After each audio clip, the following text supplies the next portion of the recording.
A partir de este momento comienza Nosotros y el Consorcio. Email nosotrosyelconsorcio@gmail.com. Facebook www.facebook.com/Nosotros y el Consorcio. Creación y dirección Norma Teuner. Nosotros y el Consorcio. Nosotros y el Consorcio. Hola, hola, ¿qué tal? Muy buenos días, bienvenidos a un nuevo programa de Nosotros y el Consorcio. Mi nombre es Sebastián Areitio, hoy otra vez estamos extrañando a la señora Norma Teuner, que bueno, está con una licencia obligada, está descansando, así que bueno, la extrañamos, le mandamos saludos que seguramente nos está escuchando. Como siempre, yo soy miembro del Foro de Abogados de la Propiedad Horizontal y hoy me acompañan acá a mi izquierda el doctor Jorge Resqui Pizarro, al que le doy la bienvenida. ¿Qué tal? Buenos días, Sebastián, y a toda la audiencia. ¿Cómo andan todos?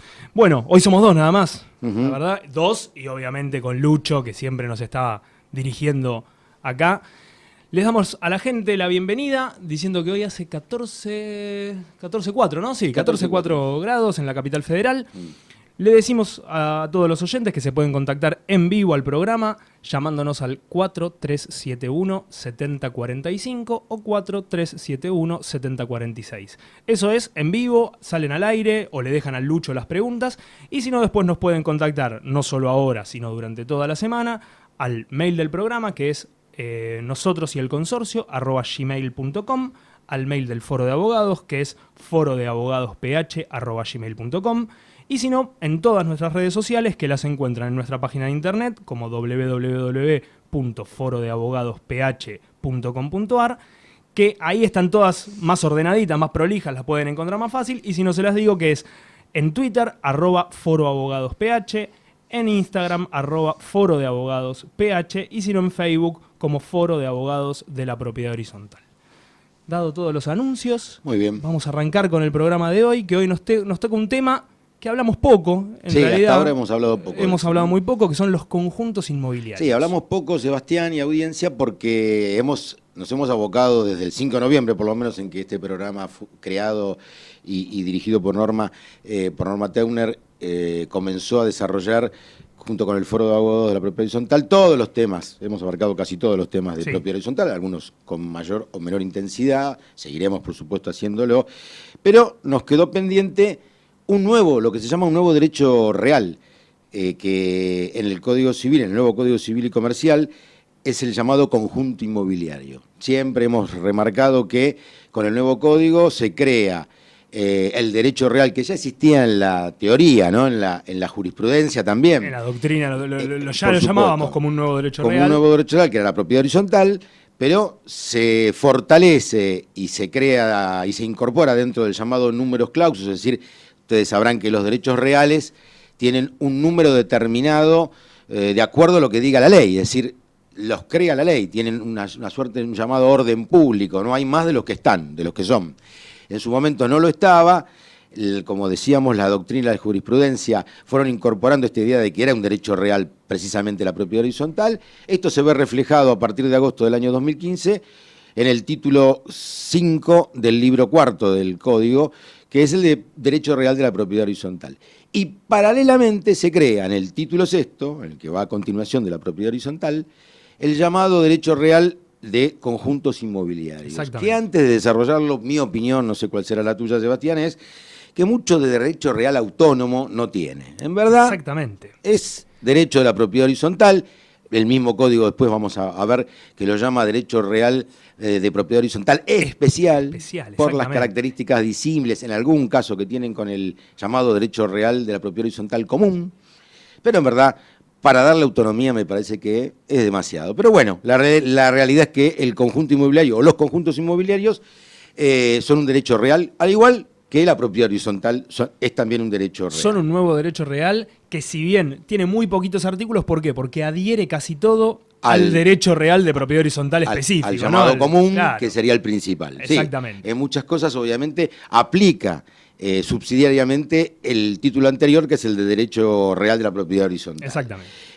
Son 14 artículos del Código Civil y Comercial. ¿Y qué es un conjunto inmobiliario? ¿Viste? Lo bueno que tiene el Código, ya lo hemos hecho notar en otras oportunidades, es que a cada artículo le agrega un título. Ya te ubica. Sí, claro. Bueno, en el 2073 te da el concepto. que no es muy claro, pero bueno, dice que son conjuntos inmobiliarios los clubes de campo, barrios cerrados o privados, parques industriales, empresariales o náuticos, o cualquier otro emprendimiento urbanístico, independientemente del destino de vivienda permanente o temporaria, laboral, comercial o empresarial que tenga, comprendidos asimismo aquellos que contemplan usos mixtos, con arreglo a lo dispuesto en las normas administrativas locales.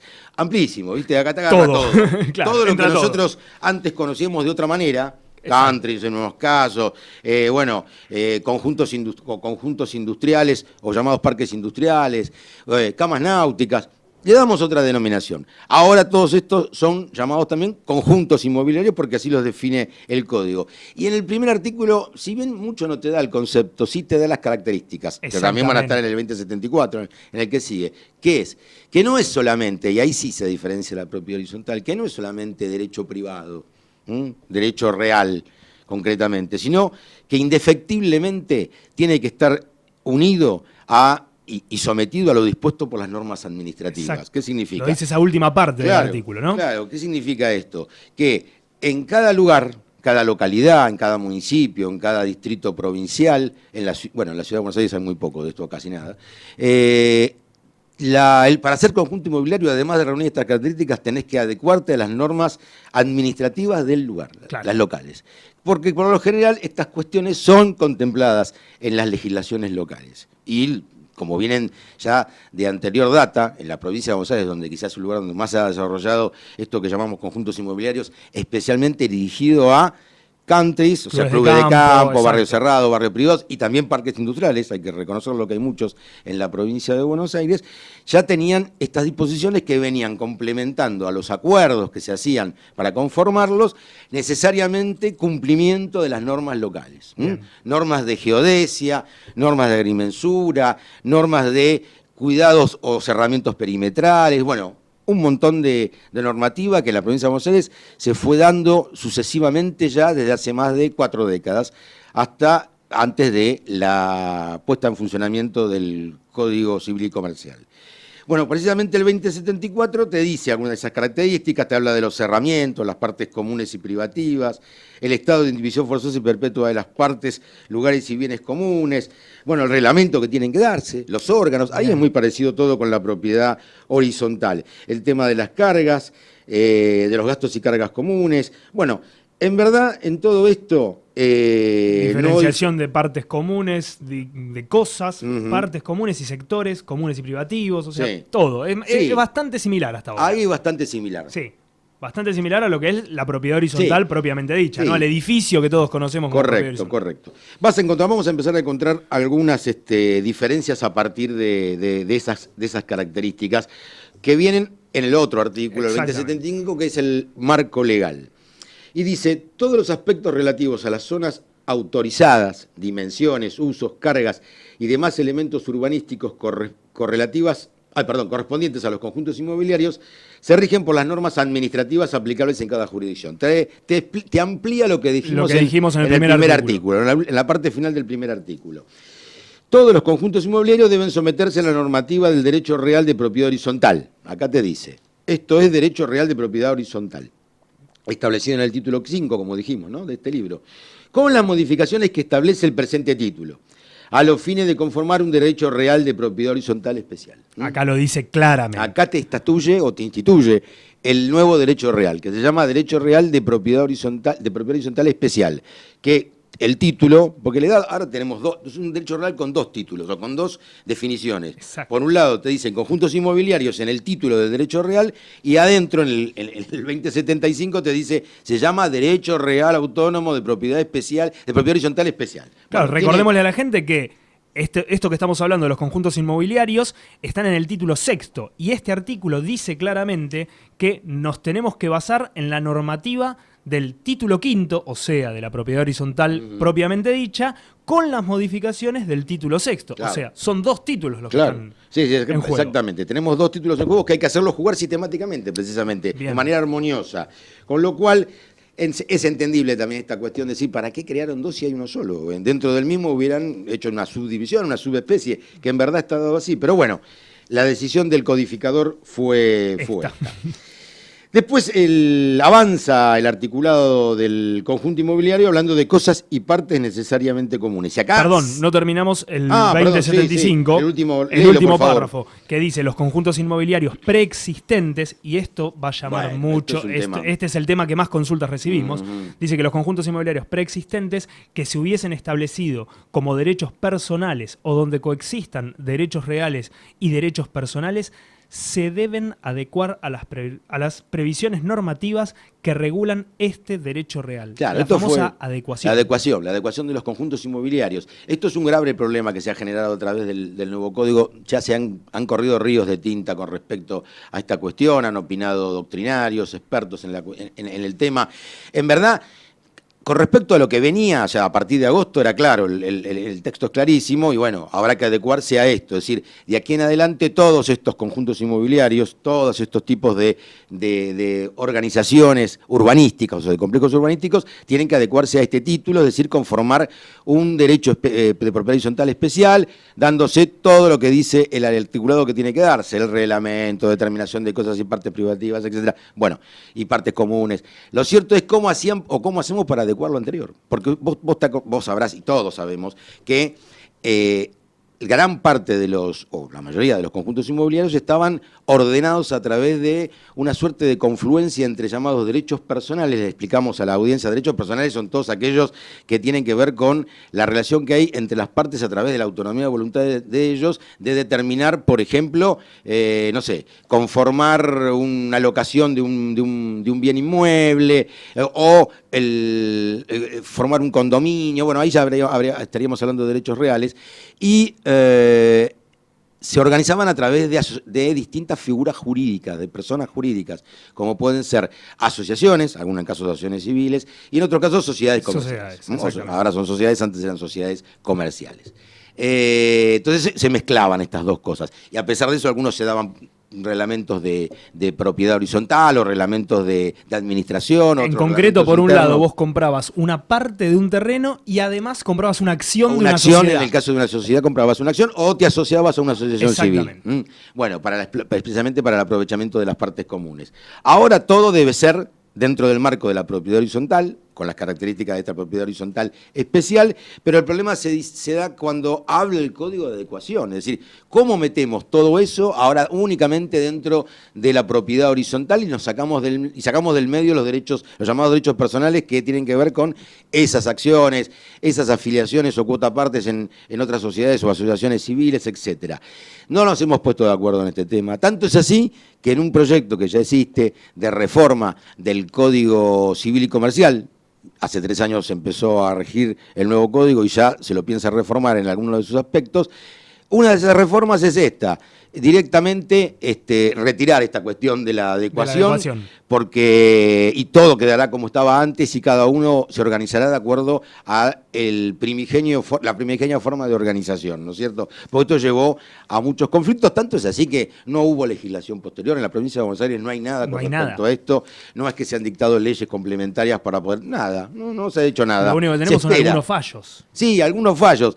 Especialmente pero también hay contradictorios, ¿no? Sí, son contradictorios y también con respecto a lo más importante que generaba este problema, que es la ejecución de las expensas o de los gastos. Entonces, ¿qué pasa? En algún caso se le da legitimación al nuevo administrador, al administrador del conjunto inmobiliario por el hecho de ser propiedad horizontal, en otro caso no, porque no estaba adecuado a la propiedad horizontal y por lo tanto no reviste legitimación para, bueno. Esto es un conflicto que todavía sigue vigente. Es cierto que una tendencia jurisprudencial, especialmente en la provincia, lleva a entender que el título emanado por quien fuere, en este caso por el administrador del complejo, del conjunto inmobiliario, aun cuando no estuviese adecuado, le daba valor autónomo a ese título para poder ejecutar, porque si no, no pueden subsistir estos complejos. A pesar de que no haya adecuación, ¿no? A pesar de que no hubo adecuación.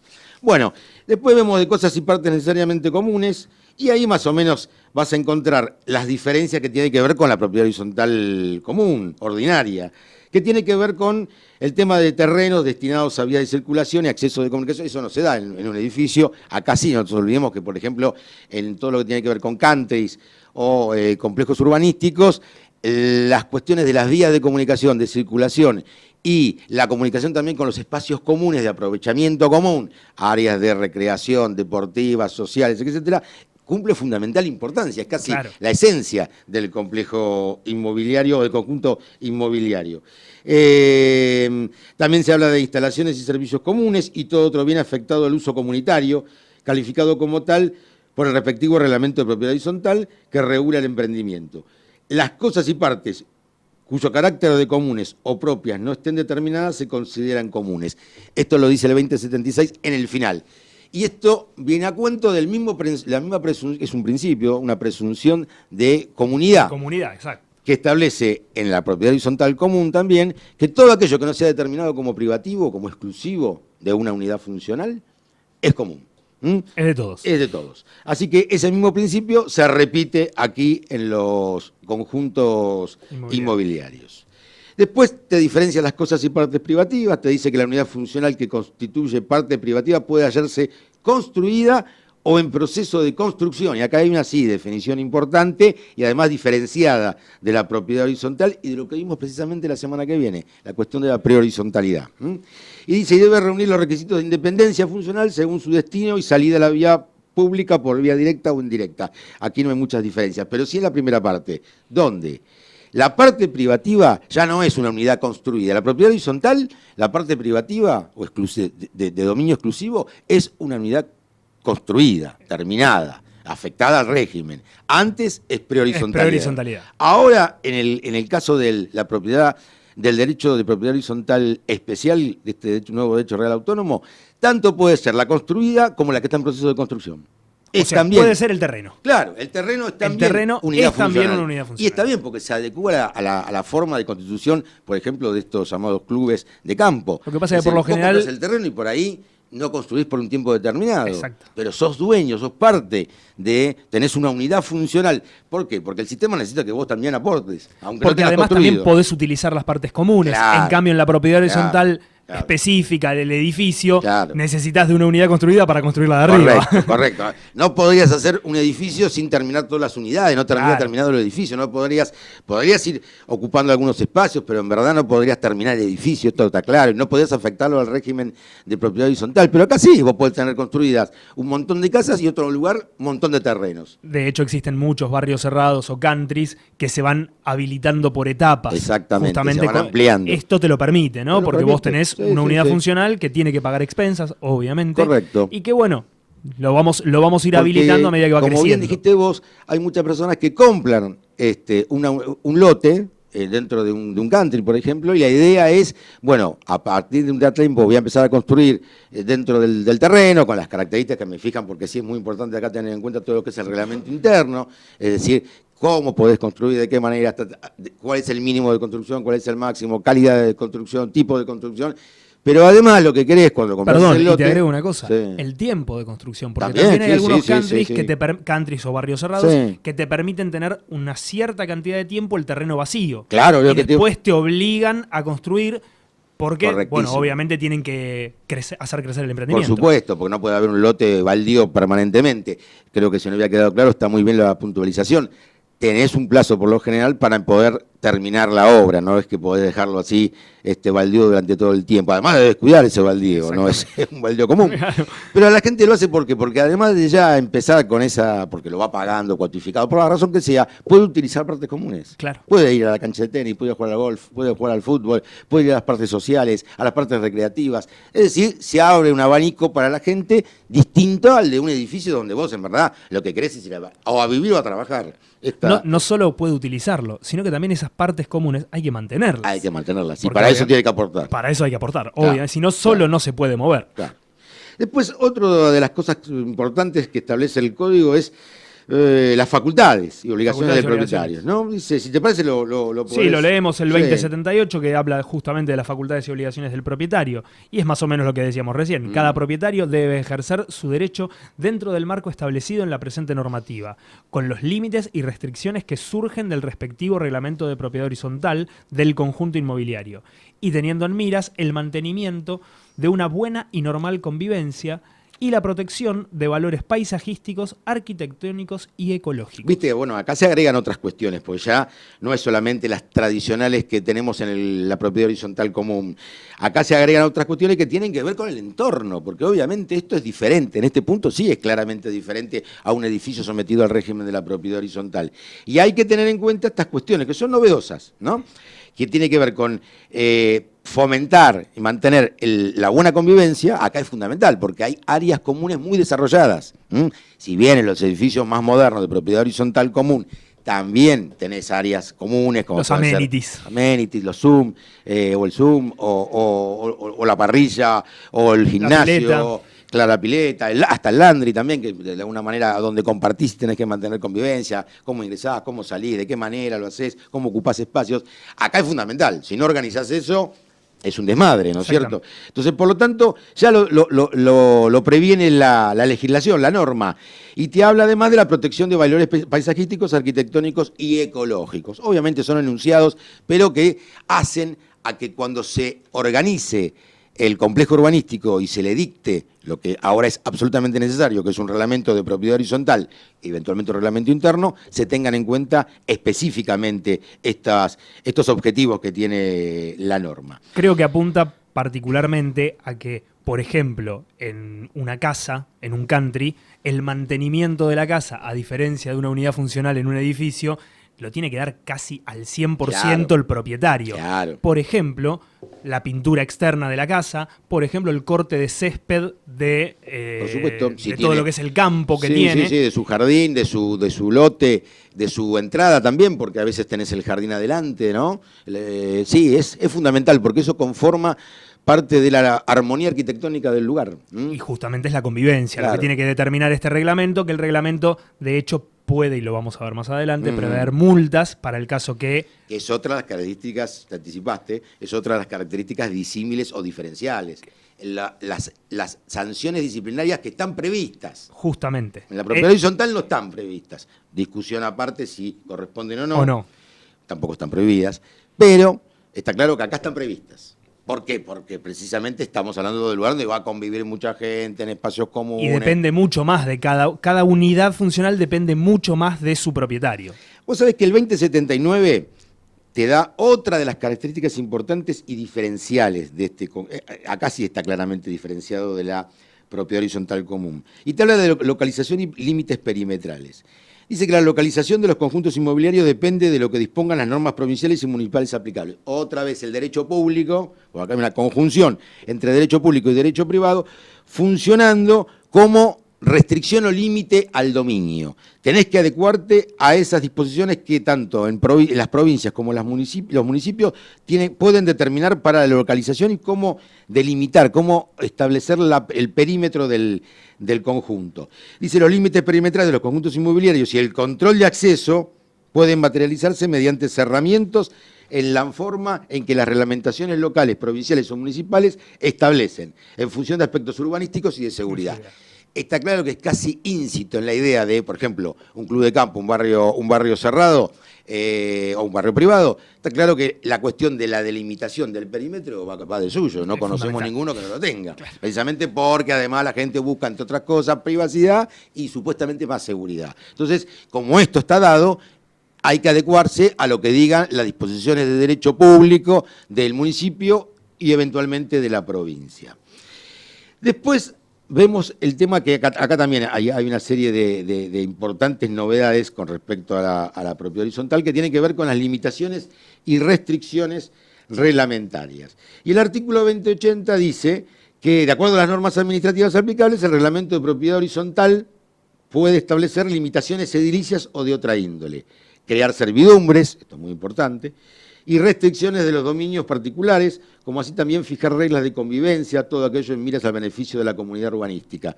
Toda limitación o restricción establecida por el reglamento debe ser transcripta en las escrituras traslativas de derecho real de propiedad horizontal especial. Dicho reglamento se considera parte integrante de los títulos de propiedad que se otorgan sobre las unidades funcionales que componen el conjunto inmobiliario y se presume conocido por todo el propietario sin admitir prueba en contrario. Esta última parte es similar. Es similar a lo que ya teníamos. Forma parte integrativa del título la escritura tratativa de dominio más el reglamento de propiedad horizontal. Pero la primera parte te da una serie de características absolutamente diferenciales. Totalmente. Tema servidumbres, porque acá puede haber servidumbres entre distintos fondos colindantes, o sea, distintos complejos o conjuntos inmobiliarios colindantes, y aún también con terceros que no son colindantes. Por ejemplo, el uso de espacios recreativos en otro conjunto inmobiliario, por fuera de, aún no conectado con el que vos adquirís. Por lo general estas servidumbres son más relacionadas a lo deportivo. A lo deportivo y a las áreas sociales, Exacto. básicamente, eso y a lo recreativo. Después, otra cuestión importante es que te fijan, por supuesto, mayores límites a los dominios particulares. Estás más sometido a límites y restricciones porque no solamente incluyen las propias que te da el reglamento, que además lo importante es que las tenés que conocer, es decir, hace hincapié en eso. No debería no estar eso volcado en la escritura. Es decir, yo, propietario, cuando accedo, tengo que conocer cuáles son mis límites y mis restricciones al dominio que poseo, porque si no, o sea, no es válido. No solo en el reglamento, sino que va a estar en tu escritura. En la escritura. ¿Para qué? Para que no pueda decir que no la conozco. Claro. Porque si no, podría deducir que no me corresponde que aplicarlas, acompañarlas, ajustarme a ellas. Por eso hacen como ha habido tantos inconvenientes en la era previa al funcionamiento del nuevo código, está claro que tomaron la previsión de decir, a ver, esto es lo que debe conocer el propietario en su propia escritura. Entre paréntesis, no estaría mal que también se pueda hacer en la propiedad horizontal normal, ¿no?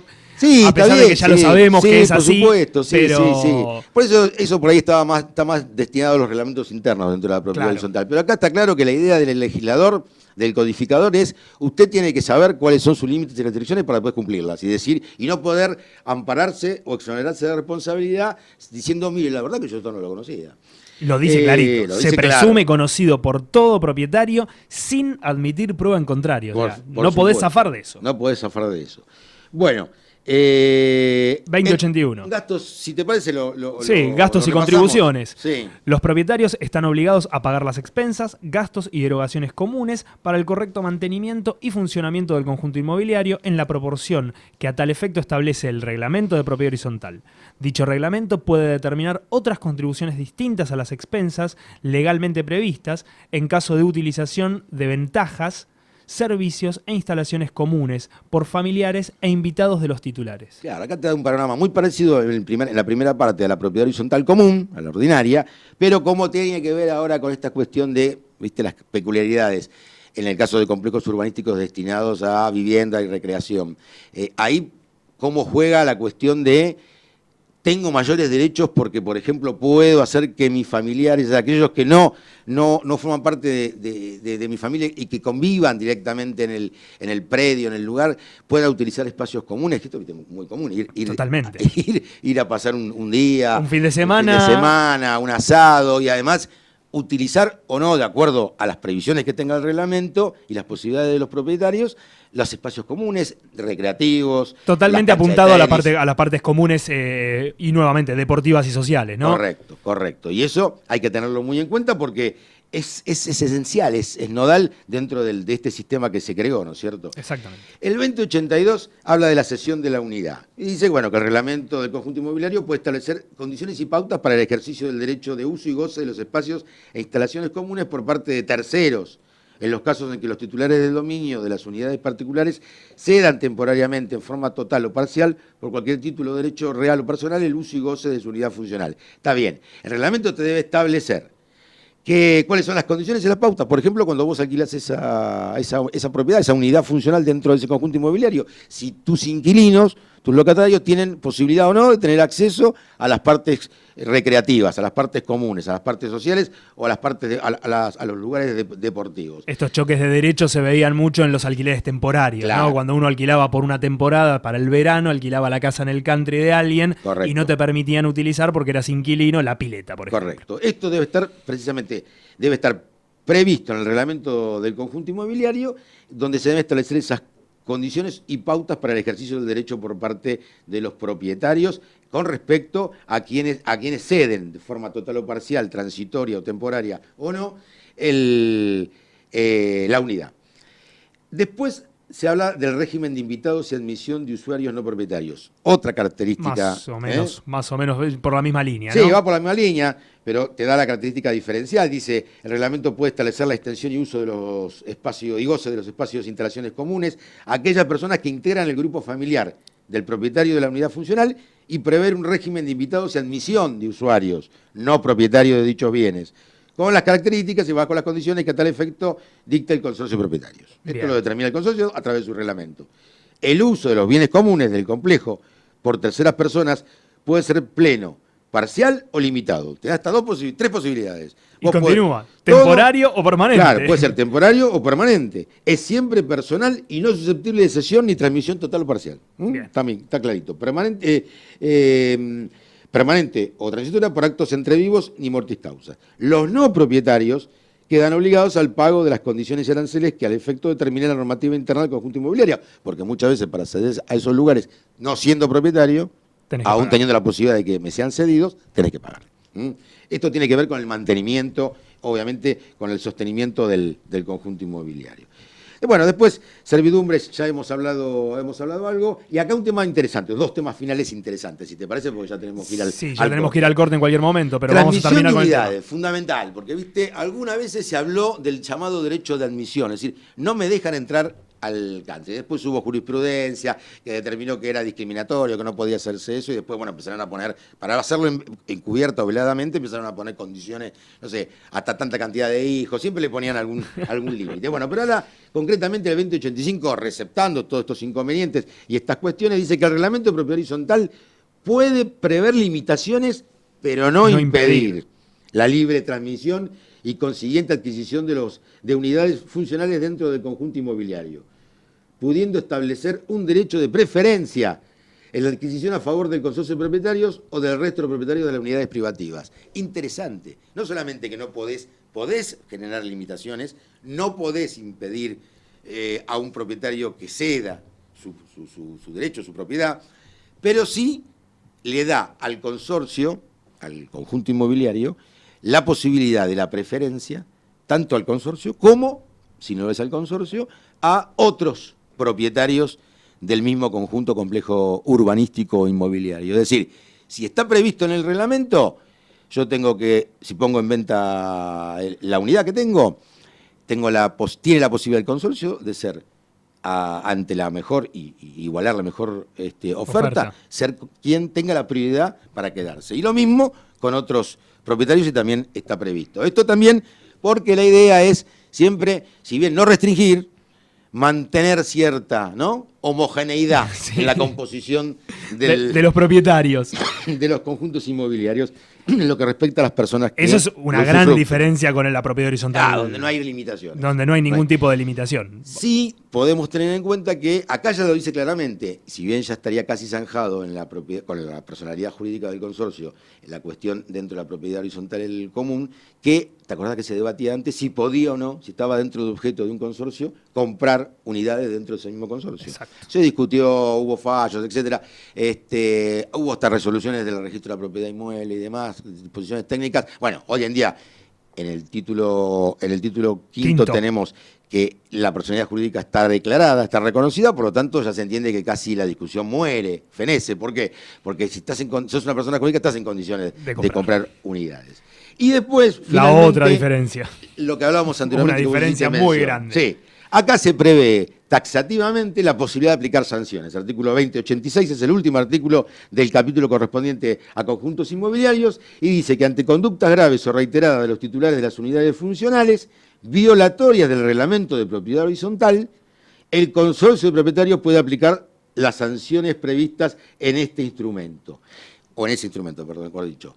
Si bien en la propiedad horizontal común también no tenés la prohibición de poder tener esas sanciones, multas o lo que fuere, sanciones disciplinarias, no es de común usarlo. Ahora los nuevos reglamentos lo prevén un poco más, también hay discusión. Hubo discusión en su momento antes de esta normativa con respecto a los countries y complejos urbanísticos, porque se decía hasta dónde puede llegar el poder disciplinario, cómo debe ser ejercido, regulado, el derecho de defensa, la posibilidad de ir en revisión aún hasta la justicia. Bueno, lo cierto es que ahora sí está previsto esto, que puede estar contemplado dentro del reglamento de propiedad horizontal del conjunto inmobiliario las sanciones y después lo que tendrá que haber en todo caso es algún procedimiento, algún protocolo para llevarlo adelante de la manera, claro, la manera más correcta y con el debido derecho de defensa de quien se sienta o se lo considera imputado y obligado a pagar una contribución, una multa con respecto a un mal desempeño o algún incumplimiento dentro del conjunto, ¿no es cierto? Bueno, creo que hemos acabado todos los artículos, leímos todos los que estaban. Obviamente van a quedar dudas, el que tenga dudas obviamente nos contacta, nos puede mandar el más fácil, ahora repito, nos llaman al 4371-7045 o 4371-7046 o a la página, en la página del foro de abogados ph.com.ar, ahí nos pueden contactar, tienen todos los medios de comunicación, si quedó alguna duda la hacen durante la semana y en el próximo programa lo vemos de zanjar esas dudas. Ahora vamos a pedirle a Lucho, nuestro compañero de siempre, a ver si nos puede pasar algún temita musical y luego volvemos. Lo prevén un poco más, también hay discusión, hubo discusión en su momento antes de esta normativa con respecto a los countries y complejos urbanísticos porque se decía hasta dónde puede llegar el poder disciplinario, cómo debe ser ejercido, regulado, el derecho de defensa, la posibilidad de ir en revisión aún hasta la justicia. Bueno, lo cierto es que ahora sí está previsto esto que puede estar contemplado dentro del reglamento de propiedad horizontal del conjunto inmobiliario las sanciones y después lo que tendrá que haber en todo caso es algún procedimiento, algún protocolo para llevarlo adelante de la manera, claro, la manera más correcta y con el debido derecho de defensa de quien se sienta o se lo considera imputado y obligado a pagar una contribución, una multa con respecto a un mal desempeño o algún incumplimiento dentro del conjunto, ¿no es cierto? Bueno, creo que hemos acabado todos los artículos, leímos todos los que estaban. Obviamente van a quedar dudas, el que tenga dudas obviamente nos contacta, nos puede mandar el más fácil, ahora repito, nos llaman al 4371-7045 o 4371-7046 o a la página, en la página del foro de abogados ph.com.ar, ahí nos pueden contactar, tienen todos los medios de comunicación, si quedó alguna duda la hacen durante la semana y en el próximo programa lo vemos de zanjar esas dudas. Ahora vamos a pedirle a Lucho, nuestro compañero de siempre, a ver si nos puede pasar algún temita musical y luego volvemos.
Algunas personas nos han dicho que fuimos un poquito rápido con este tema. Lo que pasa es que, bueno, es muy largo, muy abarcativo y queríamos llegar para poder pasar al segundo tema. Sí, ¿no? un semblanteo hicimos. Es cierto que fuimos muy acelerados, quizás pedimos disculpas por eso, pero este tema no lo agotamos. Vamos a seguir hablando muchas veces más durante estos programas. Y dejamos abierto a las consultas, por supuesto, así ¿no? que, bueno, pero por lo menos cumplimos con tirar algunos elementos básicos como para que después la gente dispare preguntas. Para generar las dudas. Sí, para más generar que las nada dudas. eso, y el debate, y bueno, esto da para mucho más, ¿no es cierto?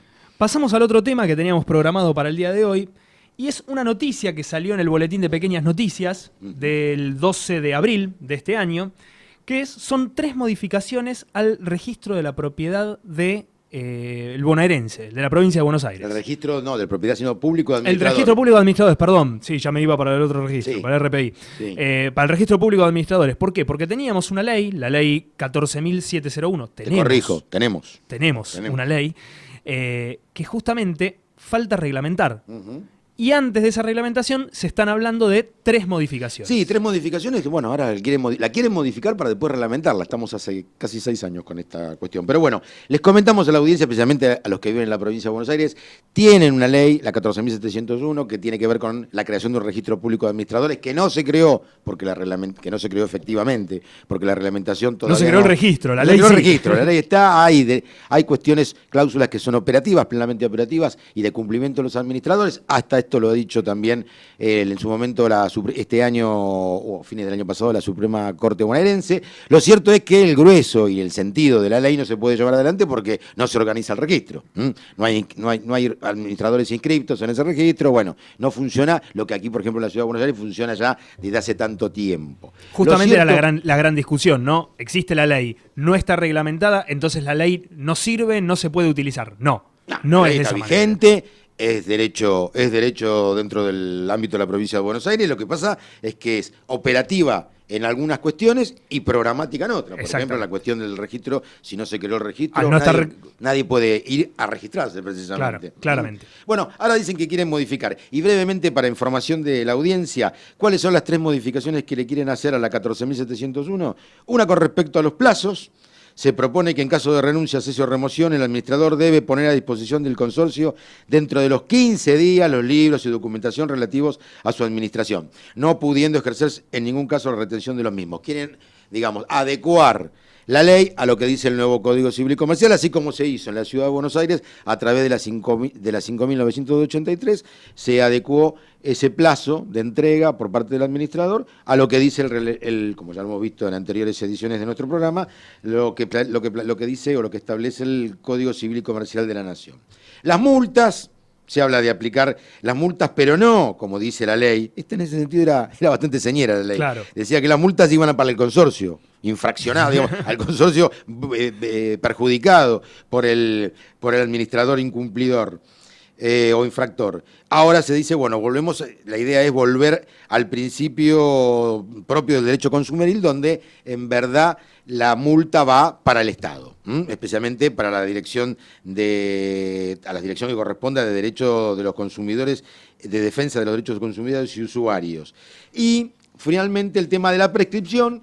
Se promueve que se reforme el artículo 20 de la ley que creó un RP en suelo bonaerense. Se establece en el nuevo texto: las acciones y sanciones emergentes de la presente ley prescriben en un plazo de 3 años según los términos establecidos en el artículo 50 de la ley 24.240 y su modificatoria, que es la ley de defensa del consumidor. Bueno, esperemos que terminen de discutir esta cuestión, hagan las reformas si es que hay que reformarla, pero básicamente que de una vez por todas el gobernador, en este caso la gobernadora. O quien la suceda, de una vez por todas reglamente esta ley para que pueda ser plenamente aplicada. Bien, terminado con ese tema, bastante claro por nuestra parte, no tanto por el gobierno, ¿no? Que lo tienen que terminar, pero bueno, vamos a pasar en los poquitos minutos que nos quedan, sí, porque ya nos quedan muy poquitos minutos al aire, a otra maratón de preguntas. Hemos recibido durante la semana en nuestro Facebook, en nuestro Twitter, especialmente en Facebook y por mail, nos llegan muchísimas consultas y han llegado unas cuantas. Acá está Armando de Almagro. El administrador arregló un juicio con un copropietario que debía expensas y se hizo una quita de la deuda. ¿Está facultado para esto? Mirá, qué pregunta, ¿no? A ver, está claro que el administrador dentro de sus facultades tiene la de llegar a acuerdos con propietarios para poder evitar la cuestión judicial, el litigio, y cumplir una de las funciones principalísimas, que es la de recaudar para el sostenimiento, el mantenimiento y la salubridad del consorcio. De la propiedad horizontal. Ahora, ¿en qué condiciones puede arreglar? Yo creo que hay cuestiones que, cuando hay quitas, por ejemplo, tienen que indefectiblemente pasar por la Asamblea.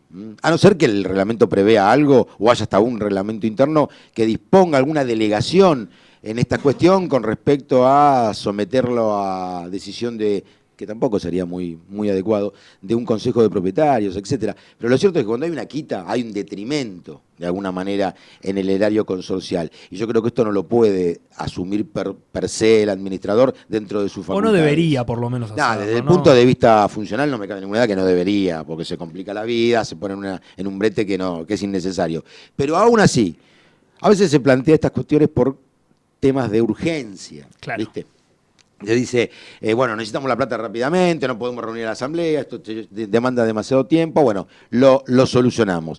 Normalmente la quita sobre los intereses. Rara vez alguien hablaría de quitar sobre capital. Se limitan a los intereses. Quiero suponer que la pregunta de Armando viene por ese lado. Viene por ese lado. El capital yo creo que ni se puede discutir, ¿no es cierto? Bueno, a no ser que los propietarios lo decidan y quieran condonar deuda.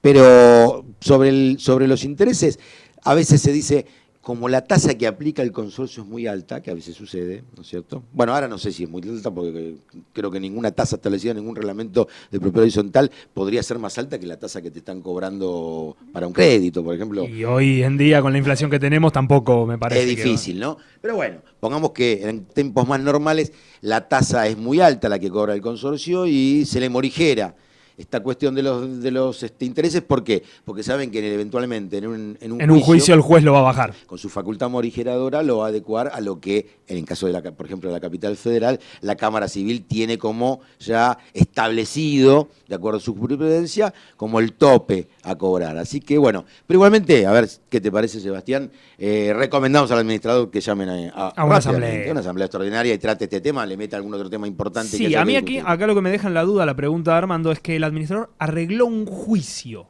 O sea, no estamos hablando de una simple deuda que iba a ir a juicio. Otro lado. Está bien. No, está bien, pero a ver, la respuesta es válida para los dos lados, porque de hecho han llegado preguntas de los dos lados. Es lo mismo, o sea, está bien que dentro del expediente va a estar el administrador como representante legal en calidad de mandatario del consorcio, y además va a estar patrocinado por un colega, por un abogado, que también lo va a instruir, lo va a asesorar, pero igualmente, yo creo que para llegar a ese acuerdo, si afecta importantemente, destacadamente, la cuestión del erario, lo va a tener que someter a una asamblea previamente para poder llegar a acordar.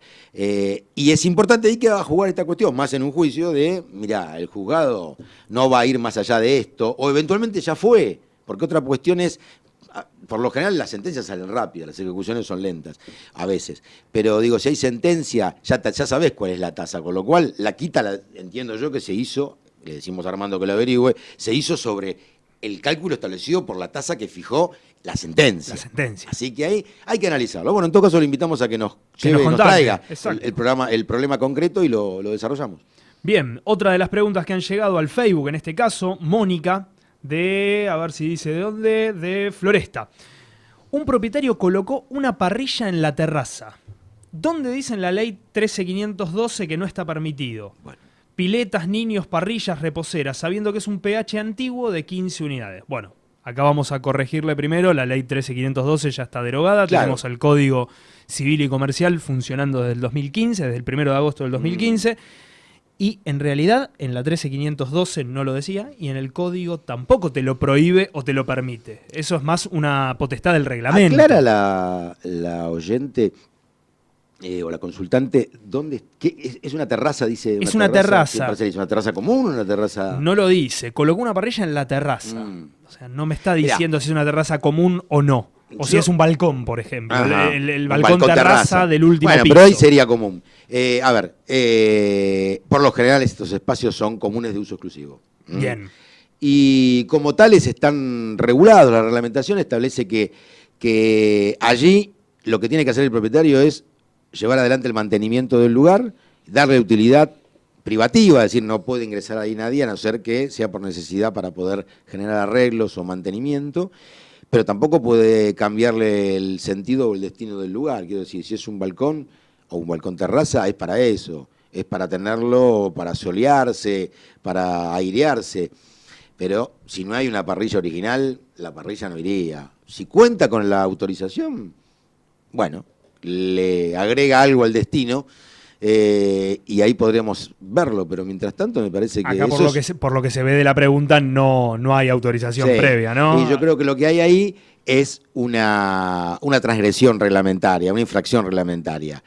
Y esa construcción antirreglamentaria o esa incorporación, para el consorcio es una infracción objetivamente. ¿Qué quiero decir? Si hay un administrador, lo podría intimar a que retrotraiga al estado anterior porque es cumplimiento del reglamento y su obligación como administrador es llevar a cabo el designio, los objetivos del reglamento, por lo tanto tiene que hacerlo cumplir. Ahora, si ella es la que quiere, si ella digo la consultante, es la que quiere quejarse, va a tener que demostrar un daño. Porque si no demuestra el daño no va a tener acción. Claro. Ese es el tema. No va a tener. El consorcio la tiene por el hecho objetivo del incumplimiento. Pero y la va a efectivizar por medio del administrador, claro, no el mismo propietario. No, por supuesto, lo va a hacer a través del administrador, la intimará y eventualmente iniciará una acción por cumplimiento del reglamento. Pero si es el propietario, va a tener que demostrar un daño directo, porque si no, no va a tener acción. En ese caso... Sobre esto hay mucha ya jurisprudencia pacífica, unívoca con respecto a estas cuestiones de la legitimación. El daño podría ser, en el caso de que sea en un balcón, por ejemplo, en una terraza, si ella está arriba de ese balcón y el humo de la parrilla la perjudica, sí. O si estuviese esta parrilla, que no aclara bien, en una terraza de uso común, que le impide el uso el libre acceso o la utilización de ese espacio. Son las únicas dos cosas que se me ocurren ahora así rápido, pero es más difícil, ¿no? Y también eventualmente con algún deterioro, no digo estructural, pero por lo menos constructivo, que la afecte también en su unidad. Claramente. Es decir, hay una filtración por el hecho de la parrilla, una que resquebrajamiento, algo que tenga que ver con una afectación, sí, por supuesto, que ahí se va a ver, aun cuando esa afectación pueda ser en una parte común de uso exclusivo del consultante, es decir, claro, de balcón terraza a balcón. Perdón. Evidentemente ahí sí, aunque sea el balcón de uso exclusivo, pero común, ella también tiene, como lo utiliza, como lo aprovecha, tiene el derecho al reclamo en el caso de generarse un daño en ese ámbito. Pero por eso hay que ver bien esta cuestión, por dónde pasa y cuáles son las acciones que puede ejercer el consorcio y la que puede ejercer el propietario. Bien. Parece que la pregunta que acabamos de responder, la anterior, la de Armando creo que era, ahora la perdí acá de vista. Armando de Almagro. De Almagro. Llegó una consulta en este momento de Horacio de La Plata. O sea, no está en Capital Federal, es de La Plata. Y dice, ¿qué se puede hacer con un administrador que se niega a iniciar los juicios a los morosos desde hace varios años? Echarlo. Primero, ¿no? No está cumpliendo sus funciones. Sí, tratar de echarlo, de removerlo. No cumple sus funciones, correcto, Sebastián. Como dijimos, hay funciones primordiales, primigenias, lo establece el código, realmente los reglamentos lo dicen, de los administradores de consorcios. Una es cumplir y hacer cumplir el reglamento. Dos, procurar los medios necesarios para la recaudación a los efectos de mantenimiento, sostenimiento, salubridad del consorcio. Si hay deudas, si hay morosos, se ha hecho todo lo necesario en la etapa prejudicial o extrajudicial, en la etapa de negociación, para lograr el cobro, no se ha podido lograr el cobro, evidentemente hay que iniciar las acciones. No recomendaríamos nosotros, no sé qué te parece a vos, pero me parece razonable iniciar a los 2 meses y 15 días. No, obviamente. Pero justamente la consulta lo dice, hace varios años. Hay que tener mucho cuidado con el varios años, ¿no? Y la prescripción. La prescripción, justamente, con el código nuevo, que le seguimos diciendo nuevo, pero ya tiene 3 años, 4. 3 años y medio. 3 años y medio, claro, porque es del 1 de agosto del 2015. 3 años y medio, claro, sí, así que ya estamos bastante avanzados. Estamos más cerca del cuarto que del 3 años. Claramente. Sí. Y nos modificó ese plazo de prescripción. Antes teníamos la prescripción de expensas, que era 5 años, y el administrador se podía sentar en los laureles y decir, bueno, durante 5 años no inicio las acciones de juicios. Ahora no, ahora el código, y a Horacio, que también es de La Plata, también lo afecta porque el código es nacional. Claro, se aplica en todos lados. Es de 2 años, o sea, ha bajado muchísimo la prescripción. Ahora, hay que estar muy atentos a esto los administradores porque el tiempo pasa y no pasa tan lentamente.